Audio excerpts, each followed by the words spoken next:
Hello, John Paul. Hello, Leon. Welcome to episode 8 of Do It for the Vine, a Vine review and appreciation podcast. Yes, and welcome all you dear listeners too. Dear Viners, Did I just rhyme? Did you? I don't know. I don't Play think back so. the tape. Okay, everyone wait, we're going to play it back. Yeah, hold on. I got to find out if I rhyme. I feel like we decided in one of the first episodes what we're going to call our fans. We should call them Vineyardians. Vineyardians? Did we decide that? Are No, we we set didn't. on that? No, we're not set on it. It sounded good, and then I said it out loud, and I knew that I was going to get judged immediately. So let's retract that statement. Yeah. Okay. No. Well, hey, look, I don't mean to judge. It's not bad. The yard of the vine. I'm just saying we shouldn't forego the brainstorming process. No, we shouldn't. But I also don't think we should spend episodes with the brainstorming process, unless episode 9 is just us brainstorming.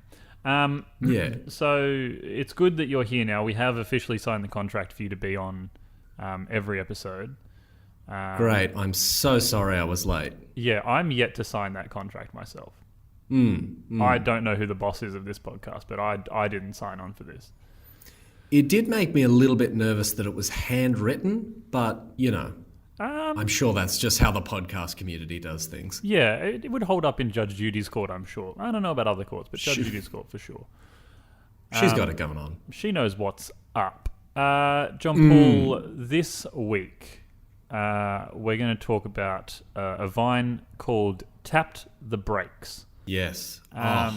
Just a good one. Which, even though I just rewatched it multiple times and laughed so hard I cried, I can't remember for the life of me what happens in it, John Paul. So could you please paint me a word picture?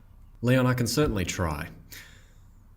Our scene opens in the driver's side of a car. A young couple drive through dark streets doing a classic McFlurry run at night. And although it's not explicitly said in the dialogue, a child cuddles a soft toy and sleeps peacefully. As they pass through the streetlights, we see the female character sitting in the passenger seat with a spoon of McFlurry up to her mouth. Then suddenly, the car brakes very hard. And the spoon... and the spoon very quickly disappears.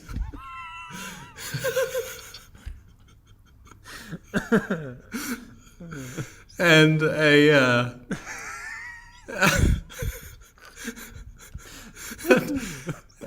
gagging noise that I'd simply not heard before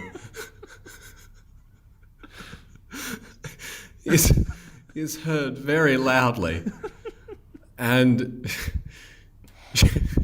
she quickly extracts the spoon from her throat, turns to the driver of the vehicle, and through the McFlurry that is now pouring out of her mouth, yells, Warren or Warwick, I'm not sure which, I almost threw up.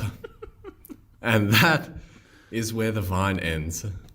John Paul, usually Now, I either, number one, sit quiet or a bit part the kimono into the editing process. I just silence myself totally so that everyone gets the full effect of your storytelling. But by God, I just can't even hear the retelling of that Vine without finding it hilarious.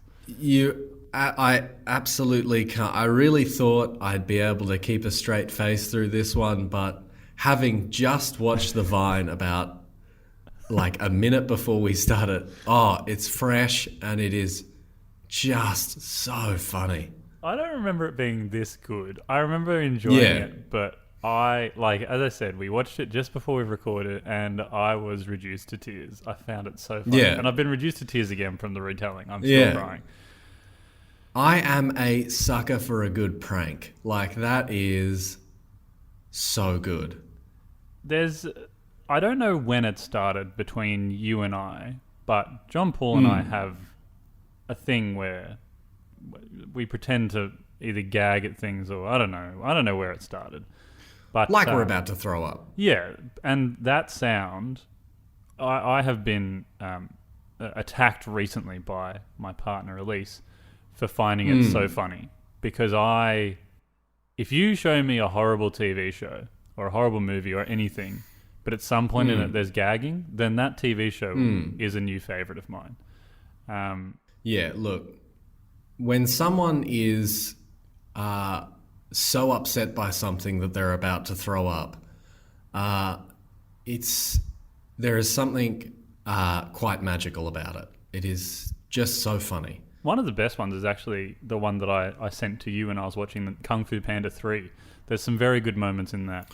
Oh, great. Where because as I've said, it's not, I don't find vomiting funny, but it's that, I don't know why, it's just hilarious. And it gets me in trouble sometimes because one time I had a bit of muck in my beard. Oh dear. Which quite upset Elise, so much so that she gagged. And I laughed so hard for so long, and then immediately messaged John Paul.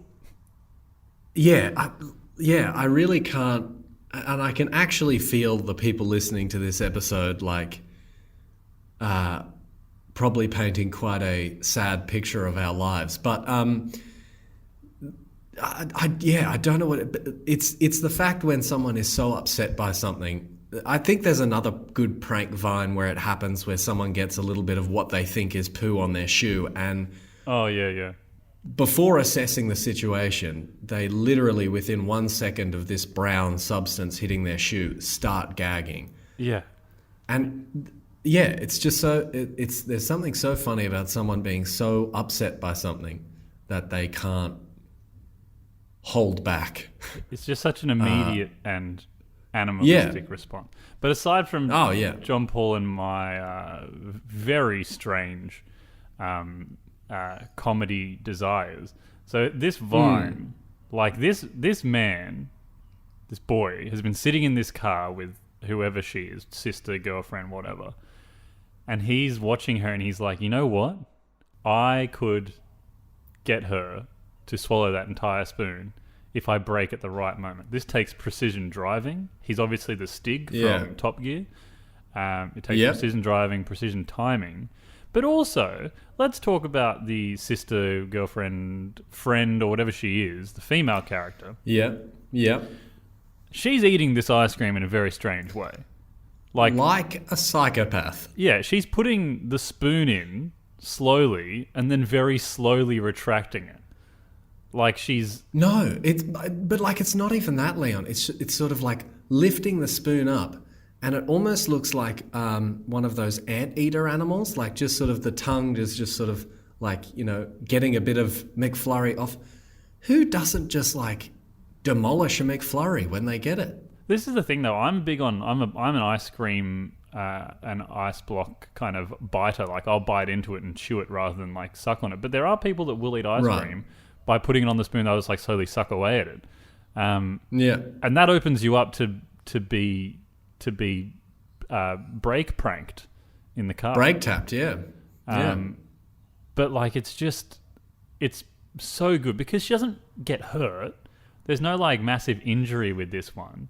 It's just some lighthearted... long-term, potentially. Oh, yeah. No, long-term. She won't be able to talk after she's 40. It could have gone a lot worse. It could have gone all the way down her throat. Oh, absolutely.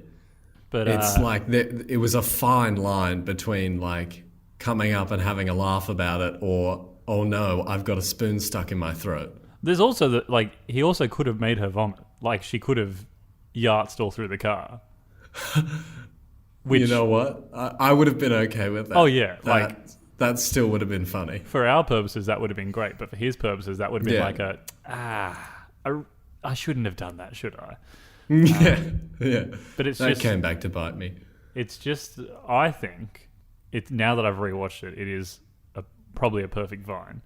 And John Paul alerted me, and I just sat through and watched those as well, much to John Paul's dismay, because all he could hear, considering he can't see me, all he can hear on this side of the computer is the sound of someone gagging. It's pretty rough. There are remixes where people have put her into songs, and it is very good. Only the best Vines get that treatment. Yeah, I think this is actually one of our first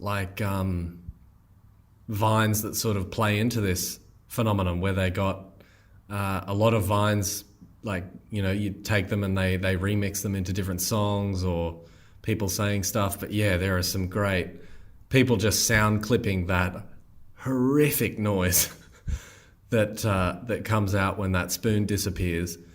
It disappears. It never comes back. Yeah. Oh, I'm surprised it did. John Paul, on a scale of 1 to Vine being the approximate number of 10 and 1 being a number more than 0, what would you rate Tapped the Brakes? Well, look, Leon, since you got on me about my whole 9 out of Vine naming convention, or scoring convention, I should say, and actually having rewatched this Vine quite recently, I think I actually have to give it either a 9.9 or a 10. Like, I just don't know what could be changed to make this Vine funny. Oh, yeah.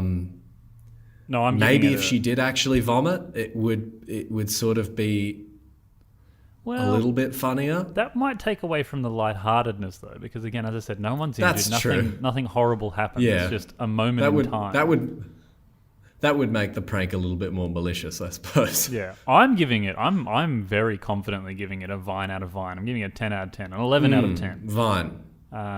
Yeah. It's a real cracker. I like how you said watching it very recently, and by that he means we watched it about 10 minutes ago. That recent. Yeah. But yes, I feel like I forget which other one. I think maybe Roadwork Ahead we gave a Vine out of Vine. But this one... Yeah, that was a Vine out of Vine, I think, nostalgically. This one is currently bloody hilarious. Yeah, absolutely. It was... Oh, it's so good. It's a treat for the whole family. Warning for the beginning of the episode. If you don't like gagging sounds, this episode is not for you. Anyway. Yeah, definitely. Put the warning at the end of the episode, so they have to get through it. And in case you missed it, me and Leon described our super weird love of, or, you know, thinking that sound is really funny. So we're going to have to, probably explain that a little bit more at some stage. But yeah, you know. Look, I'm not sure that I feel like I went in too hot with letting everyone know what my comedy tickle is. I should have pulled it back on that a little. I do apologise. Yeah. John Paul, I want to thank Simon Blackburn for our wonderful cover art featuring Wolfgang and Richard. Well, I want to thank him too. Okay, well, you go on. Have your turn. Thank him. Thank you. Oh, that's nice. We'll also nice. Both pass on our thanks to Curtis Fernance for our theme music. We will. And to the Auscast Network. That's 3. Absolutely. 3 thanks. That's 3. 3 out of 3. Good job. 3 out of 3 ain't bad. Follow us on Twitter, Facebook at For The Vine Pod, or send us an email at doitforthevinepod@gmail.com, or find us on YouTube with our 2 playlists, 1 of the videos that we talk about and 2 of the episodes in video format. And I think that will tie it up quite nicely. In as a always, neat little bow. In a neat... Oh, yes, I guess. As always, John Paul, wherever you are, whatever you do, just do it for the Vine.